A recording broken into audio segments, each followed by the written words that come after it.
সুপ্রিয় দর্শক, আপনারা দেখছেন ভয়েস অফ ক্যালকাটার পরিবেশনা।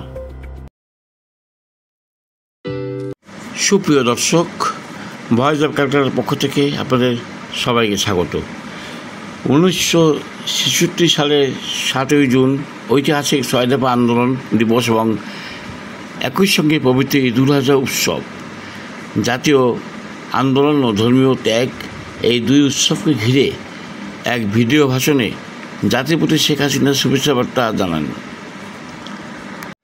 তিনি বলেন, এই পবিত্র ঈদ আমাদের সহানুভূতি, ত্যাগ আর মানবিকতার শিক্ষা দেয়। দেশের সকল মানুষ শান্তি ও সম্মিলনের মধ্যে এই ঈদ উৎসব পালন করছে। একই দিন প্রধানমন্ত্রী শেখ হাসিনা ছয় দফাকে স্মরণ করে বলেন, বঙ্গবন্ধু শেখ মুজিবুর রহমান ঘোষিত ছয় দফার দাবি বাস্তবায়নের লক্ষ্যে গর্জে উঠেছিল পূর্ব বাংলার মানুষ। এই দিনটির মাধ্যমেই বাঙালি জাতীয়তাবাদের ভিত্তি স্থাপিত হয় বাঙালির মুক্তির সনদ। এই ছয় দফা ভিত্তি দিয়েছিল স্বাধীন বাংলাদেশের। তিনি আরও বলেন, আমরা আজও সেই দর্শনকে অনুসরণ করে এগিয়ে চলেছি উন্নয়ন, আত্মনির্ভরতা আর ন্যায়ের পথে। আপনারা দেখতে থাকুন সামাজিক মাধ্যমে দেয়া জননেত্রী শেখ হাসিনা দেয়া সেই ভাষণের ভিডিও চিত্র। ঈদুল আজহারে ত্যাগের মহিমায় মহিমান্বিত এই দিন আমি আমার দেশবাসী এবং নির্যাতিত এবং শহীদ পরিবার এবং প্রবাসী বাঙালি সকলের প্রতি এবং বিশ্বের মুসলিম উম্মাহ সকলের প্রতি আমার শুভেচ্ছা জানাচ্ছি। আজকে এই দিনটিতে যারা শহীদ পরিবার এবং নির্যাতিত তাদের সাথে কথা বলার সুযোগ করে দেওয়ার জন্য আমি সবাইকে ধন্যবাদ জানাচ্ছি। আগামীকাল আমাদের পবিত্র ঈদ, আবার সেই সাথে সাথে বাঙালির মুক্তি সনদ, ছয় দফা দিবস। বাংলাদেশের শোষিত, বঞ্চিত, নির্যাতিত মানুষ তাদের ভাগ্য পরিবর্তন করবার জন্য জাতির পিতা বঙ্গবন্ধু শেখ মুজিবুর রহমান এদেশের মানুষের মুক্তির লক্ষ্যে সংগ্রাম করে যান। আমাদের ভাষা আন্দোলন থেকে শুরু করে বাঙালির স্বাধিকার আদায়ের আন্দোলনে তিনি দিনের পর দিন নির্যাতন ভোগ করেন, কারাগারে বারবার নিক্ষিপ্ত হন, মিথ্যে মামলার শিকার হন। শত নির্যাতন সহ্য করেও তিনি বাংলাদেশের মানুষের মুক্তি অর্জনের সংগ্রাম অব্যাহত রাখেন এবং বাঙালির সমস্ত অধিকার প্রতিষ্ঠার জন্য এই ছয় দফা দাবি পেশ করেছিলেন। যখন 1965 সালে ভারত পাকিস্তানের যুদ্ধ হয়েছিল, সেই যুদ্ধে দেখা গেল যে আমরা বাঙালিরা সম্পূর্ণ অরক্ষিত।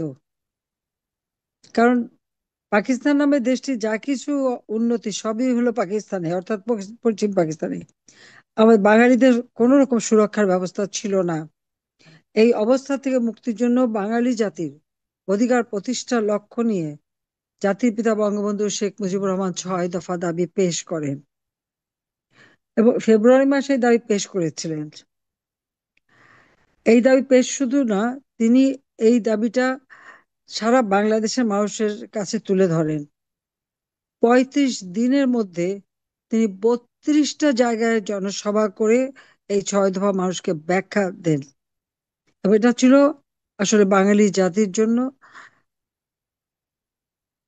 একটা অধিকার প্রতিষ্ঠার এবং স্বাধিকার আদায়ের সংগ্রামের মূল বাণী। 8ই মে 1966 সালের ফেব্রুয়ারিতে তিনি এই ছয় দফা দাবি পেশ করেছিলেন পাকিস্তানে। আর ঢাকায় ফিরে এসে তিনি সারা বাংলাদেশ সফর করেন এবং 8ই মে নারায়ণগঞ্জে তিনি আদমজীতে জনসভা করেন, ছয় দফার ব্যাখ্যা দেন। এবং ওই দিন রাত্রে যখন ফিরে আসেন, সেই রাতেই সমস্ত বাসা পুলিশ ঘিরে ফেলে এবং বঙ্গবন্ধু শেখ মুজিবুর রহমানকে গ্রেপ্তার করে নিয়ে যায়।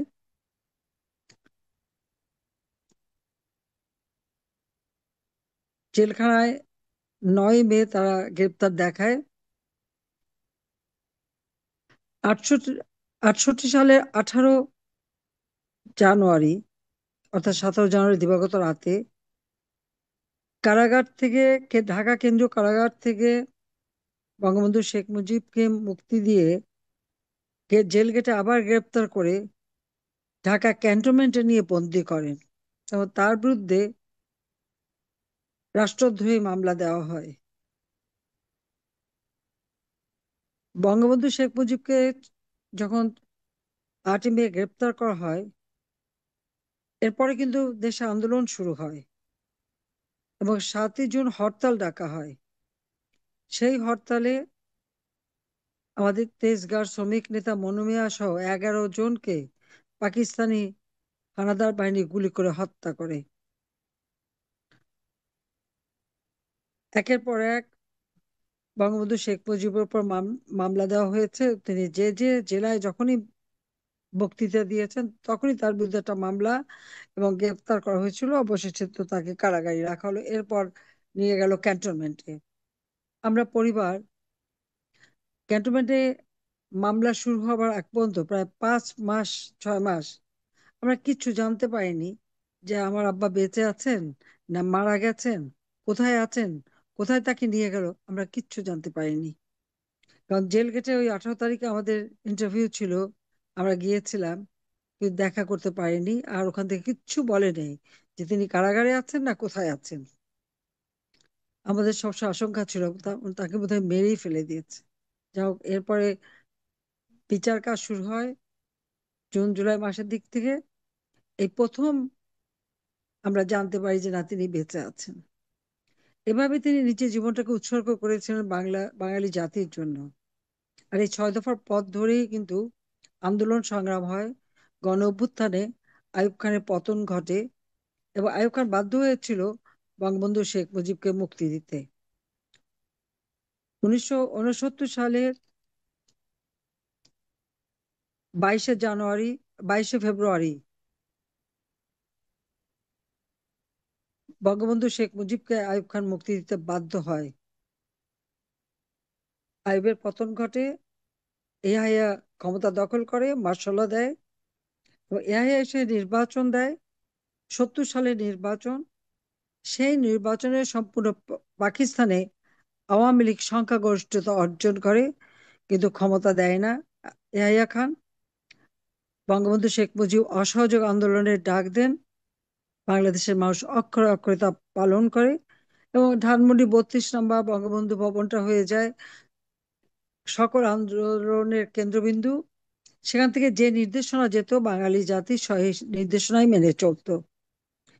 25শে মার্চ 71 সাল পাকিস্তানি হানাদার বাহিনী গণহত্যা শুরু করে। 26শে মার্চের প্রথম প্রহরে বঙ্গবন্ধু শেখ মুজিব স্বাধীনতার ঘোষণা দেন।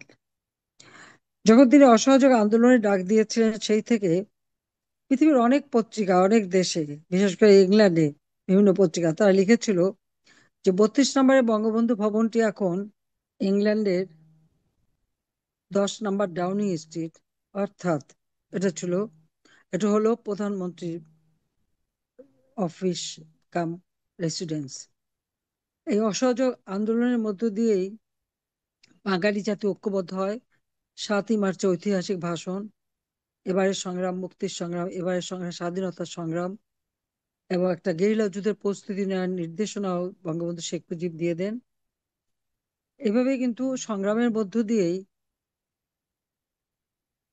26শে মার্চ যখন তিনি স্বাধীনতা ঘোষণা দিলেন, বাঙালি জাতি অক্ষরে অক্ষরে তা পালন করলো এবং 16ই ডিসেম্বর পাকিস্তানি হানাদার বাহিনী আমাদের মিত্র বাহিনী অর্থাৎ ভারতীয় বাহিনীর হাতে আত্মসমর্পণ করে।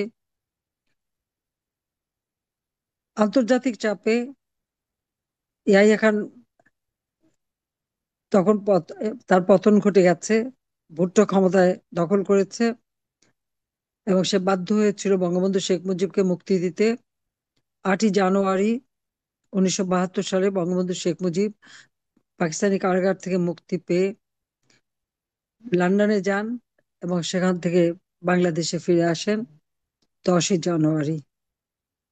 একটা যুদ্ধ বিধ্বস্ত দেশ তিনি গড়ে তুলে মাত্র 3 বছর 7 মাস 3 দিন ক্ষমতায় ছিলেন।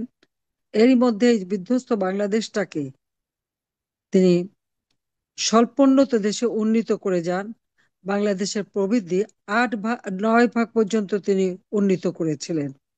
এই 9 ভাগ প্রবৃদ্ধি কিন্তু আজ পর্যন্ত কেউ উঠাতে পারেনি। অর্থাৎ মানুষের জীবন মান উন্নত করার সব পদক্ষেপ তিনি নিয়েছিলেন এবং গণতন্ত্রকে তৃণমূল মানুষের কাছে নিয়ে আসার জন্য তিনি যে দ্বিতীয় বিপ্লবের কর্মসূচি দেন এবং নির্বাচন ব্যবস্থাকে ঢেলে সাজান, তার শুভ ফল মানুষ পেতে শুরু করে। মাত্র 9 মাস থেকে 10 মাসের মধ্যে তিনি একটি সংবিধান উপহার দেন এদেশের মানুষকে এবং সেই সংবিধানের মাধ্যমে বাংলাদেশের মানুষের মৌলিক চাহিদা অন্ন বস্ত্র বাসস্থান চিকিৎসা শিক্ষা সহ সকল মৌলিক চাহিদাগুলির কথা এই সংবিধানে দেয়া। আমাদের দুর্ভাগ্য যে 1975 সালে 15ই আগস্ট জাতির পিতা বঙ্গবন্ধু শেখ মুজিবুর রহমানকে নির্মমভাবে হত্যা করা হলো। এই হত্যার পর আপনারা জানেন যে বাংলাদেশে আর গণতন্ত্র ছিল না, স্বৈরতন্ত্র প্রতিষ্ঠিত হয়, হত্যা খুব ষড়যন্ত্রের রাজনীতি শুরু হয়। এরই বিরুদ্ধে অনেক লড়াই সংগ্রাম করে আমরা কিন্তু 96 সালে আওয়ামী লীগ 21 বছর পর আওয়ামী লীগ সরকারে আসে। যখন 15ই আগস্ট বঙ্গবন্ধু শেখ মুজিবকে নির্মমভাবে হত্যা করা হলো 1975 সালে, আমার বাবা বাংলাদেশের রাষ্ট্রপতি বঙ্গবন্ধু শেখ মুজিব, সেই সাথে সাথে আমার মা, আমার 3 ভাই, ভ্রাতৃবধূরা, 2 ভ্রাতৃবধূ, আমার একমাত্র চাচা সহ আমাদের পরিবারের সদস্যদের নির্মমভাবে হত্যা করে, জেলখানায় জাতীয় চার নেতাকে হত্যা করে। বাংলাদেশের মুক্তিযুদ্ধের ইতিহাসটাকেই মুছে ফেলার চেষ্টা করা হয়, ঠিক এখন যেভাবে আবার সেই ইতিহাস মুছে ফেলার চেষ্টা করা হচ্ছে এবং পরাজিত শক্তিদেরকে ক্ষমতায় বসানো হয়। যারা যুদ্ধাপরাধী এবং বঙ্গবন্ধু শেখ মুজিবের হত্যাকারী তাদেরকে দায় মুক্তি দেওয়া হয়। ঠিক এই এখন আপনারা দেখেন ইউনূস ক্ষমতা আসার পর যেভাবে পুলিশ হত্যা, ছাত্র হত্যা, শিক্ষক হত্যা, সাংবাদিক হত্যা, এভাবে একের পর এক যে হত্যাকাণ্ডগুলি যারা ঘটিয়েছিল এবং সবকিছু জ্বালিয়ে পুড়ে ছারখার করেছিল অগ্নি সন্ত্রাস করে, সেই মেট্রো রেল থেকে বিটিভি ভবন থেকে শুরু করে সমস্ত প্রতিষ্ঠানগুলি যে আগুন দিয়ে জ্বালিয়ে দিয়েছিল এবং আওয়ামী লীগ নেতাকর্মীদের বাড়িঘর জ্বালিয়েছে, তাদেরকে দায় মুক্তি দিয়েছিল। ঠিক 75 সালে ও কিন্তু একইভাবে জাতির পিতা বঙ্গবন্ধু শেখ মুজিবের হত্যাকারীদের দায় মুক্তি দিয়ে তাদের বিভিন্ন দূতাবাসে যে অরমান চাকরি দিয়ে পুরস্কৃত করেছিল।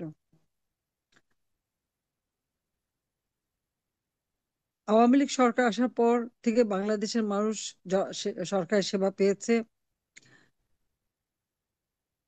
2009 সালে যখন আমরা দ্বিতীয়বার সরকারে আসি, তখন থেকে জনগণের ভোটে আমরা নির্বাচিত হয়েছিলাম। 2008 সালে আমাদের 300 সিটের মধ্যে আমরা 259টা সিটে নির্বাচন করি, বাকি সিটগুলো আমাদের শরিক দলকে দিয়ে দিয়েছিলাম এবং এর মধ্যে আওয়ামী লীগ এককভাবে 233টা সিটে জয়লাভ করে, 230টা সিটে প্রথম এবং বাই ইলেকশন আরো 3টা সিট। এবং জনগণের যে আস্থা বিশ্বাস আমরা পেয়েছিলাম, সেই আস্থা বিশ্বাসের ফলেই কিন্তু পরবর্তীতে 2014, 18, 24 প্রত্যেকটা নির্বাচন অবাধ নিরপেক্ষ সুষ্ঠু হয়েছিল। কারণ নির্বাচনের সংস্কারে ছবি সহ ভোটার তালিকা, স্বচ্ছ ব্যালট বাক্স এবং মানুষ যেন নির্বিঘ্নে ভোট দিতে পারে সেই ব্যবস্থাটা আমরা করেছিলাম। মানুষের ভোটের অধিকার এবং গণতান্ত্রিক অধিকার 2009 সাল থেকে 24 সাল পর্যন্ত সুরক্ষিত ছিল, যার ফলে বাংলাদেশের অর্থনীতির ব্যাপক উন্নতি ঘটে।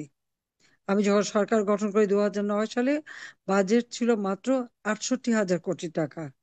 আর 2024 সালে যখন এই বাজেট দিই, সেই বাজেট দিতে পেরেছিলাম 7,97,000 কোটি টাকা।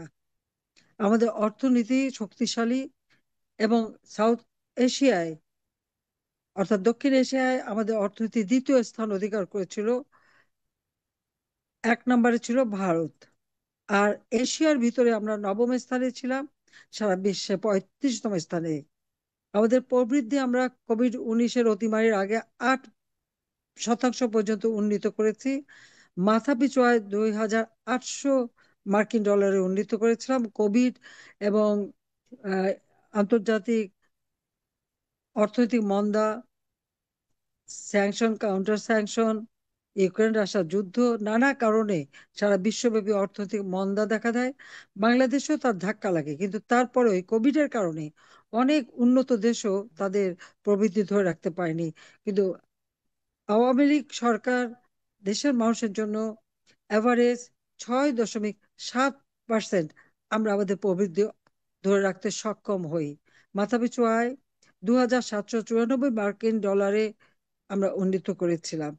কারণ কোভিডের জন্য সামান্য কমলেও মাথাপিছু আয়, কর্মসংস্থান এবং দারিদ্র্য বিমোচন প্রতিটি ক্ষেত্রে আমরা উন্নতি করেছি। আমাদের অর্থনীতি অত্যন্ত শক্তিশালী অর্থনীতি আমরা গড়ে তুলেছিলাম বলেই আমরা 2021 সালে বাংলাদেশ উন্নয়নশীল দেশের মর্যাদা পায়। স্বাধীনতা সুবর্ণ জয়ন্তী এবং জাতির পিতা বঙ্গবন্ধু শেখ মুজিবুর রহমানের জন্মশতবার্ষিকী যখন আমরা উদযাপন করি, তখনই কিন্তু আমরা এই উন্নতিটা বাংলাদেশে করতে পেরেছি। অনেকেই এখন বক্তব্য বলবেন বাংলাদেশের অর্থনীতি নাকি খুবই খারাপ অবস্থা ছিল, নাকি ধ্বংসপ্রাপ্ত ছিল। আমার প্রশ্ন, যে অর্থনীতি প্রবৃদ্ধি 6.7 ভাগ অ্যাভারেজে ধরে রাখতে পারে, 2023 সালে তো আমাদের প্রবৃদ্ধি ছিল 7.4 ভাগ, এবং আমাদের মাথাপিছু আয় যেখানে মাত্র $445 থেকে আমরা $2,794 উন্নীত করতে পেরেছি। দারিদ্রের হার আমরা 18 ভাগে নামিয়ে এনেছিলাম, অতি দারিদ্রের হার 5% নামিয়ে এনেছিলাম। তাহলে এই দেশের অর্থনীতি খারাপটা হলো কি? মানুষ শান্তিতে ছিল, কিন্তু দুর্ভাগ্য আমাদের যে একটি মানুষের ক্ষমতার লোভে বাংলাদেশটা আজকে শেষ হয়ে গেল। এবং আপনারা জানেন যে সামান্য একটা একটা আন্দোলন, কি কোটা, যে কোটা ছিল না, আমি বাতিল করে দিয়েছিলাম। আর সেই কোটা আন্দোলনের নাম করে সরকার উৎখাতের প্রচেষ্টা এবং সরকারকে বেকায়দা ফেলার এবং হত্যাযজ্ঞ শুরু হলো। 7ই জুলাই থেকে যে আন্দোলন, 14ই জুলাই পর্যন্ত তো যতক্ষণ শান্তিপূর্ণভাবে ছাত্ররা আন্দোলন করেছে তাদের কিছুই বলা হয়নি। কিন্তু 15ই জুলাই থেকে যখন তারা হত্যাযজ্ঞ শুরু করলো, 460টা থানা আগুন দিয়ে পোড়ালো, পুলিশ আগুন দিয়ে পোড়ালো, পুলিশকে মারলো সাধারণ মানুষ, ছাত্র। এবং এই যে ছাত্ররা নিহত হয়েছে, এই ছাত্রদের হত্যা কারা করেছে? পুলিশ তো মেটাল বুলেট ব্যবহারই করে নাই। কিন্তু পুলিশকে তারা মেরেছে যখন, পুলিশকে আত্মরক্ষা করা বা যারাই ডিউটিতে ছিল তাদের তো নিজেদের রক্ষা করার অধিকার রয়েছে। কিন্তু এই যে পুলিশকে পিটিয়ে পিটিয়ে হত্যা করা হলো, অন্তঃসত্ত্বা পুলিশ কনস্টেবল রেহাই পেল না। সাধারণ মানুষকে যে হত্যা করা হলো, আওয়ামী লীগের অগণিত নেতা কর্মী, মুক্তিযোদ্ধা, তাদেরকে পিটিয়ে হত্যা, কি মব জাস্টিস? এখানে মব কোথায়? এখানে কতগুলি সন্ত্রাসী, তারাই এই ঘটনাগুলি ঘটিয়েছে। এবং মেট্রো রেল থেকে শুরু করে বিটিভি ভবন থেকে শুরু করে সমস্ত কাজে আগুন দিয়েছে, এটা তো এখন প্রমাণিত সত্য। তার কারণ এটা যে পরিকল্পিতভাবে করা। এবং আমাদের ডক্টর ইউনূস সাহেব তিনি নিজেই স্বীকার করেছেন, সেপ্টেম্বর মাসে বিল ক্লিন্টন ফাউন্ডেশন যে ইউনূস বলল যে এই আন্দোলন, এখানে ছাত্ররাও জানতো না, জনতাও জানতো না। এই আন্দোলনটা ছিল তার মেটিকুলাসলি ডিজাইনড আন্দোলন, অর্থাৎ একটা গভীর চক্রান্ত ষড়যন্ত্র বাংলাদেশের বিরুদ্ধে করেই সে হাসিনা সরকারকে উৎখাত করতে পেরেছে, তাই খুব খুশি। এবং এটা কার্যকর করেছে তার মাস্টার মাইন্ড। সে মাস্টার মাইন্ডকে সে পরিচয় করে দিল এবং হাতে তালি দিল, হাতে তালি দিয়ে আবার খুব খুশি মনে। তাহলে এখানে তো ছাত্র জনতার কোনো সম্পর্ক নাই। এটা তো তার ক্ষমতা দখলের জন্য এবং দেশ বিক্রির জন্য।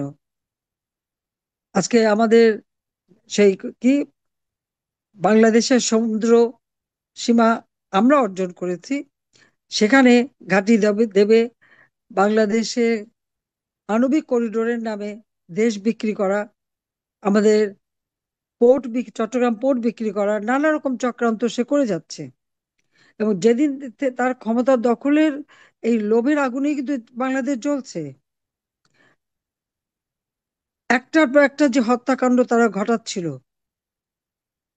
হাতে চাপাতি, চাইনিজ কুড়াল, গ্রিস, লাঠিসোঁটা নিয়ে মানুষকে পিটিয়ে পিটিয়ে হত্যা করা, এইরকম বীভৎস ঘটনা আর কে দেখেছে? শুধু মানুষ কেন, অবেলা গরুও রেহাই পায়নি।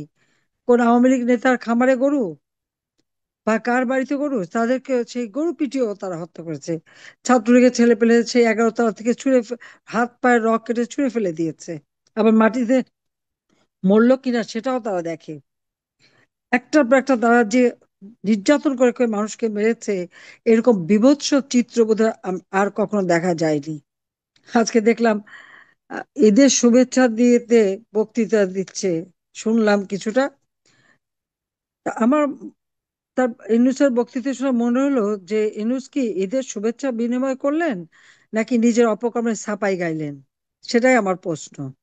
সে মনে হলো যে সম্পূর্ণ ছাপাই গিয়ে যাচ্ছেন, এবং যে কথাগুলি সে বলছে তার সাথে বাস্তবের তো কোনো মিল নেই। অর্থনীতি নাকি ধ্বংসপ্রাপ্ত ছিল, অর্থনীতি ধ্বংস হবে কেন? আমি তো বললাম আমাদের অর্থনীতি সবচেয়ে শক্তিশালী ছিল। আজকে বাজেট দিয়েছেন, আমি যেখানে 7,97,000 কোটি টাকা বাজেট দিতে পারলাম, ইউনিট এই 8 মাসের মধ্যে বাংলাদেশের অর্থনীতিকে এমন ভাবে ধ্বংস করেছে, সেই বাজেট বাড়াতে তো পারলই না, বরং আরো কমিয়ে দিয়েছে। বাজেট তো কখনো কমে না। আমি যদি 68,000 কোটি টাকা থেকে 7,97,000 কোটি টাকা বাড়াতে পারি, তো ইউনূস কেন ব্যর্থ হলো? এটা বাজেট দিতে সে ব্যর্থ হয়েছে। তার বক্তৃতা ছিল সম্পূর্ণ মিথ্যার ফুল ঝুড়িতে ভরা। অর্থাৎ এই যে 8 মাসে যত মানুষ হত্যা করেছে, 15ই জুলাই থেকে যত হত্যাকাণ্ড, অগ্নিসন্ত্রাস, যতগুলি ঘটনা ঘটেছে, যারা এই ঘটনা ঘটিয়েছে তাদেরকে সে দায় মুক্তি দিল। কেন দায় মুক্তি দিল? বিচার চাওয়ার অধিকার কি কারো নাই? এই যে আজকে এখানে আমার সাথে যারা কথা বলবেন, আমি জানি স্বজন হারা বেদনা কি কষ্টের। এর থেকে আর বেশি কেউ জানে না। কারণ আমরা দুই বোন, বাবা মা ভাই, একই দিনে সব হারিয়েছিলাম। এমনকি আমরা তো কোনো বিদেশে, আমাদের দেশে আসতে দেয়নি। 6টা বছর আমাদের বিদেশে মাটিতে থাকতে হয়েছে। এমনকি পাসপোর্টটাও রিনিউ করে দেয়নি। এইরকম নির্যাতন হয়েছে। তারপরেও সেই দুঃখ, কষ্ট, ব্যথা, বেদনা সবকিছু বুকে নিয়ে আমি দেশে ফিরে এসেছি বাংলাদেশের মানুষের জন্য কাজ করতে। এবং আমরা প্রমাণ করেছি যে আন্তরিকতা থাকলে, সুষ্ঠু পরিকল্পনা থাকলে, নীতি আদর্শ থাকলে, মুক্তিযোদ্ধার চেতনায় বিশ্বাস থাকলে বাংলাদেশের উন্নয়ন করা যায়। সেটা অন্তত একটু দাবি করতে পারি। 2009 সাল থেকে 24 সাল পর্যন্ত যে ক্ষমতায় ছিলাম, এই 15 বছর 7 মাসের মধ্যে বাংলাদেশ সারা বিশ্বে উন্নয়নের রোল মডেল হিসেবে উন্নীত হয়েছে। আর সেটাকে ধ্বংস করলো আমাকে আর রেহানাকে হত্যা করার পরিকল্পনা করে। এবং আপনারা জানেন যে ইউনূসের সমন্বয়ক একজন বলল কি, পুলিশ হত্যা করেছে আর মেট্রো রেলে আগুন দিয়েছে, সেই জন্যই তার বিপ্লব সফল হয়েছে। আর একজন বলল ছাত্র পাওয়া যায়নি বলে তারা ফলস আইডি কার্ড দিয়ে রাস্তার টোকাই থেকে শুরু করে, কিশোর গ্যাং থেকে শুরু করে, বেহারি পটির ছেলে পেলে নিয়ে এসে তাদেরকে দিয়ে ছাত্র সাজিয়ে গণভবন আক্রমণ করেছে। বঙ্গবন্ধু ভবন তারা ভেঙে ফেলেছে। প্রথমে আগুন দিল, তারপর বুলডোজার দিয়ে ভাঙলো। যে বাড়ির থেকে স্বাধীনতার ঘোষণা, সেই বাড়িতেই বঙ্গবন্ধুকে হত্যা করা হলো। আমরা এই বাড়িটা কিন্তু আমি আর রেহানা ভোগ করিনি। আমরা এটা বঙ্গবন্ধু মেমোরিয়াল ট্রাস্ট করে জনগণকে দান করে দিয়েছিলাম। আর সেই বাড়িটা তারা ভেঙে ফেলে দিল, যেখানে রক্তের দাগ, বুলেটের দাগ, ওইটুকু স্মৃতিচিহ্ন নিয়েই কিন্তু আমরা বেঁচে ছিলাম। দেশি বিদেশি অনেকে সেখানে অনেক রাষ্ট্রপ্রধান, সরকার প্রধান, জ্ঞানী গুণী লোক ওই বাড়িতে ওই মিউজিয়ামটা দেখতে গেছে। স্মৃতি জাদুঘর আমরা করে দিয়েছিলাম, আর সেটাকে তারা ধ্বংস করলো। মুক্তিযোদ্ধা জাদুঘর ধ্বংস করেছে ইউনূস, মুক্তিযুদ্ধের স্মৃতিচিহ্নগুলি মুছে ফেলেছে।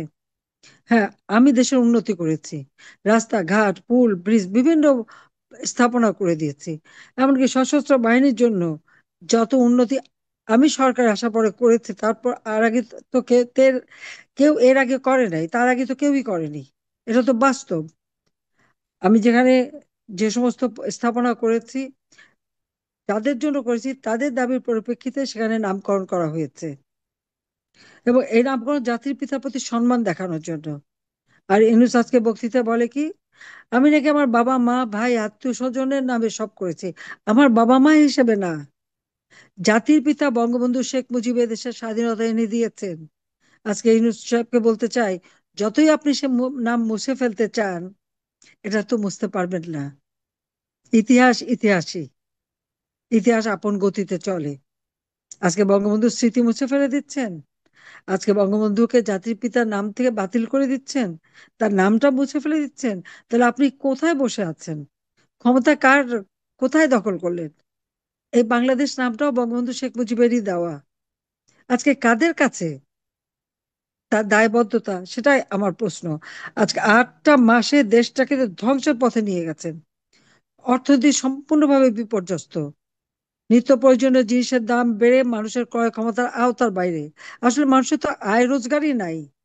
আয় রোজগার থাকলে না মানুষ কিনে খেতে পারবে। আজকে দিনমজুর, রিক্সাওয়ালা, একজন কৃষি শ্রমিক আওয়ামী লীগ সরকারের আমলে যে টাকা কামাই করতো তা নিয়ে 2 বেলা 3 বেলা খেতে পারতো। আর এখন একবেলা খাবার জোটে না তাদের। হাহাকার মানুষের ঘরে ঘরে।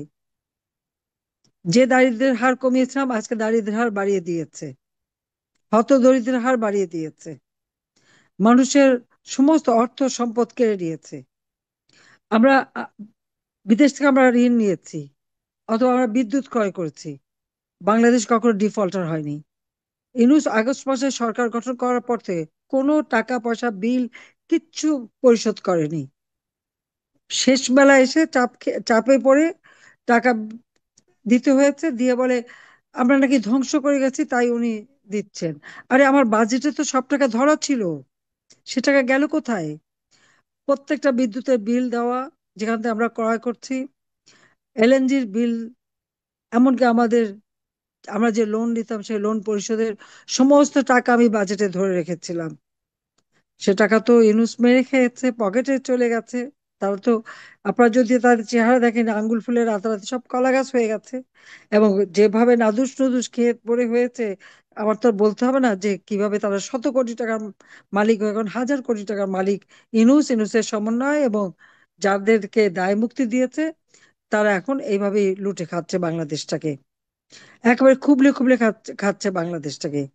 যা সম্পদ ছিল সব ধ্বংস করে দিয়ে সব নিজেদের উদরপটি করে যাচ্ছে। আর কথা বলা যাবে না, অমনি লাঠিসোঁটা দিয়ে হত্যা। একটা ভাত, মানে ভাওতাবাজি করে একটা ধাপ্পা দিয়ে ইউনূস ক্ষমতা এসেছে। তার ক্ষমতার কোনো বৈধতা নাই, না আছে জনগণের ম্যান্ডেট, না আছে সাংবিধানিক কোনো স্বীকৃতি। এমনকি মানে সংবিধানে সম্পূর্ণভাবে অস্বীকার করেই সে ক্ষমতাটা দখল করে বসে আছে, এবং খুব এখন মিষ্টি মিষ্টি কথা বলে যাচ্ছে। অথচ রাতারাতি শত শত কোটি টাকার মালিক তারা হয়ে গেছে। নিজে ট্যাক্স দেয় না, তার বিরুদ্ধে ট্যাক্স পাওনা সে মামলা ছিল।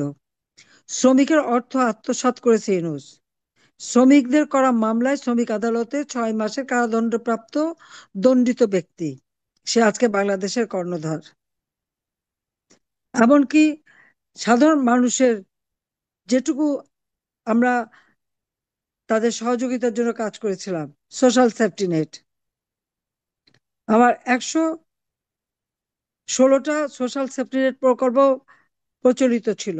বয়স্ক ভাতা, বিধবা ভাতা, প্রতিবন্ধী ভাতা, মুক্তিযোদ্ধা ভাতা, ছেলে মেয়েদের বৃত্তি, উপবৃত্তি, উচ্চশিক্ষা বৃত্তি, সব বন্ধ। এমনকি যখন পণ্যের দাম বেড়ে গেল, আমার মূল্যস্ফীতি সবসময় আমি 9-এর মধ্যে রেখেছিলাম, সিঙ্গেল ডিজিটে। এই ইউনূস ক্ষমতা দখল করে তার 14-তে তুলে ফেলেছিল। তারপরে কিছুটা কমে আসছে সারা বিশ্বব্যাপী, সেখানে কমিয়ে এনে এখনো তো কিন্তু ডাবল ডিজিটে রয়ে গেছে। কিন্তু সে মিথ্যে কথা বলে দিল যে সমস্ত জিনিসের দাম নাকি মানুষের ক্রয় ক্ষমতার মধ্যে। তাহলে মানুষ খেতে পায় না কেন একবেলা? তার কষ্ট হয় কেন? দিনমজুর কেন টাকা কামাই করতে পারে না? সে জবাব দিক। মিথ্যা কথা, কথায় সে পাকা, এতে কেউ মানে অস্বীকার করবে না। আর মিথ্যা কথা বলতে তো আরো ওস্তাদ, এবং সেটাই সে করে যাচ্ছে। আজকে মানুষ দিশাহারা। তার উপর না হলেও আওয়ামী লীগের 4-5 লক্ষ মানুষের বিরুদ্ধে মামলা দিয়ে কারাগার ভর্তি, 1,37,000 মানুষ আজকে কারাগারে। পিটিয়ে পিটিয়ে আওয়ামী লীগের নেতা কর্মীদের হত্যা করেছে। নাহলে 1,000-এর উপর মানুষকে হত্যা করেছে এবং আহত, হাত নাই, চোখ নাই, পা নাই, এরকম আহত, নিহত পরিবারগুলি। এবং সমস্ত আহতদের নিয়ে তার চিকিৎসা বন্ধ দিতে দেয় না। ডাক্তারদের চাকরি খেয়েছে। এমনকি হাইকোর্ট, উচ্চ আদালত, চিফ জাস্টিস থেকে শুরু করে জজ সাহেবদেরকে ওই মব জাস্টিস অর্থাৎ চাপাতি রাবদা অস্ত্র শস্ত্র নিয়ে এসে তাদেরকে পদত্যাগ করানো, এবং সেটাকে দলীয়করণ করেছে। নির্বাচন কমিশন আইন করে, আইনের মাধ্যমে নির্বাচন কমিশন করা হয়েছিল। আমাদের সময় যে ইলেকশন হয়েছে 2024 সালে, এই ইলেকশনে অনিয়ম হয়েছে, একটা অনিয়ম কি দেখাতে পারবে? আজ পর্যন্ত দেখাতে পেরেছে? দেখাতে পারেনি। জনগণ স্বতঃস্ফূর্তভাবে ভোট দিয়েছে। প্রতিবার আমরা জনগণের ভোটে নির্বাচিত হয়ে সরকার এসেছি। একটা গণতান্ত্রিক বিধি ব্যবস্থা গোটা 15 বছর ছিল বলেই দেশের উন্নতি হয়েছে। আজকে সবকিছু অস্বীকার করা হচ্ছে। কিসের জন্য? কার স্বার্থে? এটাই আমার প্রশ্ন। আজকে ইউনূস তো অবৈধভাবে যেহেতু ক্ষমতা দখলকারী, ক্ষমতাকে টিকিয়ে রাখার জন্য যত মিষ্টি মিষ্টি কথা বলা, কথায় একটা কাজে আর একটা। মানুষের জীবনের নিরাপত্তা নাই, সে নিরাপত্তা কেড়ে নিয়েছে। কোনো মানুষ আজকে ঘরের থেকে বেরোতে পারে না। যে মেয়েরা আন্দোলন করলো রাতভর, কই তখন তো তাদের কোনো ক্ষতি হয়নি? সন্ধ্যার পরে এখন কেউ বাড়ি থেকে বেরোতে চায় না। নিজের ঘরের মধ্যে কারো নিরাপত্তা নাই। যে কোনো সময় যে কেউ ঘরে ঢুকতে পারে। কোনো আইন নাই, আদালত নাই, বিচার নাই, ন্যায় বিচার নাই, বিচার চাওয়ার অধিকার নাই। সবই কেড়ে নিয়েছে। সব জায়গায় তার এজেন্ট বসানো আর দখলদারি। এইভাবেই কিন্তু একটা দেশকে সম্পূর্ণ ধ্বংসের দিকে সে নিয়ে যাচ্ছে। পুরো ধ্বংসের দিকে নিয়ে গেছে। কিন্তু বলছে আমরা কি সব করে ফেলবে। আর অনেকে বলছে নির্বাচন। আমি বলছি ইউনূস কিন্তু নির্বাচন দেওয়ার লোক না। গ্রামীণ ব্যাংকের এমডির পদ পেয়েছিল 1990 সালে 6,000 টাকা বেতনে। তারপর সে হাজার হাজার কোটি টাকার মালিক হলো কোত্থেকে? 400 কোটি টাকা তো গ্রামীণ ব্যাংক আমি দিয়েছিলাম যখন প্রথমবার সরকার আসি। ইউনূসকে আমি গ্রামীণ ফোনের ব্যবসা দিয়েছি। আজকে বিটিআরসি গ্রামীণ টেলিকমিউনিকেশনের কাছে প্রায় 10,000 কোটি টাকার মতো তার বকেয়া পাওনা। ইউনূস কি শোধ দিয়েছে? দেয়নি। ইউনূসের কাছে ব্যক্তিগতভাবে তার কাছেই তো প্রায় 1,000, মানে 1,100 কোটি টাকার ট্যাক্স পাওনা। 666 কোটি টাকার ট্যাক্সের মামলা, সে মামলা সে প্রত্যাহার করে নিয়েছে যখন রায় দিতে যাবে। ইউনূসের বিরুদ্ধে মানি লন্ডারিং এবং অর্থ আত্মসাতে 5টা মামলা দুর্নীতি দমন কমিশন করেছিল। ক্ষমতা এসেই সমস্ত মামলা প্রত্যাহার করে নিয়ে নিয়েছে। মানে একেবারে মানে এখন একটা সাধু সেজে গেছে। একটা ট্যাক্স নিজে দেয় না। গ্রামীণ ব্যাংকটাকে পুরো গ্রাস করে ফেলেছে। 5 বছরের জন্য তার ট্যাক্স মাফ। ইউনূস ট্যাক্স মাফ করায় নেয় নিজের। আর গরিব দুঃখী মানুষকে যে ঋণ দেয়, ক্ষুদ্র ঋণ, কই তাদের ট্যাক্স তো, তা তো তো সুদ মাফ হয় না। সেখানে তো ঠিক তাদের বাড়িঘর বিক্রি করে আদায় করে নেয়। নিজের কোলে ঝোল টানতে খুব ভালো পারে। আর তার উপর বাজেট একটা দিয়েছে, সেখানে অর্থ কমালো কেন? একটা রাষ্ট্র পরিচালনা সম্পূর্ণভাবে ব্যর্থ। অর্থনীতিকে ধরে রাখতে বা তার উন্নতি করতে ইউনূস সম্পূর্ণভাবে ব্যর্থ। সেই জন্যই তো বাজেটের টাকা কমাতে হচ্ছে। আগে আমরা তো কোনদিন কমাইনি। আমরা তো যত ঝড় ঝাপটা, অতিমারি, যুদ্ধ, আন্তর্জাতিকভাবে অর্থনৈতিক মন্দা, সেখানেও কিন্তু আমাদের প্রতি বছর বাজেট বৃদ্ধি পেয়েছে। কিন্তু এবার সেখানে কমে গেছে। প্রত্যেকটা প্রতিষ্ঠান যেগুলি আমরা করেছি সবগুলি ধ্বংস করে দিয়েছে। আজকে দেশটাকে একেবারে ধ্বংসের দিকে নিয়ে গেছে। আজকে সারা বাংলাদেশের আকাশ বাতাস স্বজন হারা বেদনায় হাহাকার। ক্ষুধার্ত মানুষের হাহাকার, কর্মহীন তরুণ সমাজের হাহাকার, মানুষের জীবনের কোনো নিরাপত্তা নাই। এইরকম একটা পরিস্থিতিতে আজকে আপনাদের সাথে মিলিত হচ্ছি। আমার মনে হয় এই লোকটার ওই মিথ্যার কথার ঝুড়ি, এটা জানি না এত মিথ্যে কথা সে বলে কিভাবে। কাজে ওই মিথ্যা বেসাতি করেই সে দিন কাটিয়েছে। কাজে আমি দেশবাসীকে বলবো, আগামীকাল পবিত্র ঈদ। আমি জানি ঈদ পালন করার মতো আর্থিক সঙ্গতি অনেকেরই নেই। অন্তত আওয়ামী লীগ ক্ষমতায় থাকতে মানুষ হাসি খুশি আনন্দের সাথে ঈদ পালন করত। এবারে তো প্রতি ঘরে ঘরে হাহাকার। একদিকে পণ্যের দাম বৃদ্ধি, চাকরি হারা, কর্মসংস্থান নেই, তার উপর ইনুসের পেটোয়া বাহিনী দ্বারা, জঙ্গি বাহিনী দ্বারা আজকে আমাদের হাজার হাজার মানুষ হয় স্বজন হারা বেদনা নিয়ে আছে, নয়তো আহত হয়ে পঙ্গু হয়ে পড়ে আছে। সকলের প্রতি আমার সমবেদনা জানাই, আবারও পবিত্র ঈদের শুভেচ্ছা জানাই, এবং 6 দফা দিবসে যারা শহীদ হয়েছিলেন 7ই জুন, তাদেরও আত্মার মাগফিরাত কামনা করে আমি আ- আমার বক্তব্য এখানে শেষ করছি। সবাই ভালো থাকেন, সুস্থ থাকেন। এই ইউনূসের মতো জঙ্গি সরকারকে ক্ষমতা থেকে হটিয়ে বাংলাদেশের মানুষের জীবনে আবার শান্তি, নিরাপত্তা এবং অর্থনৈতিক উন্নতি আমরা ফিরিয়ে আনবো ইনশাল্লাহ। জয় বাংলা, জয় বঙ্গবন্ধু, ভয় বাংলাদেশ জবাব চিরজীবী হোক। ক্যালকাটা।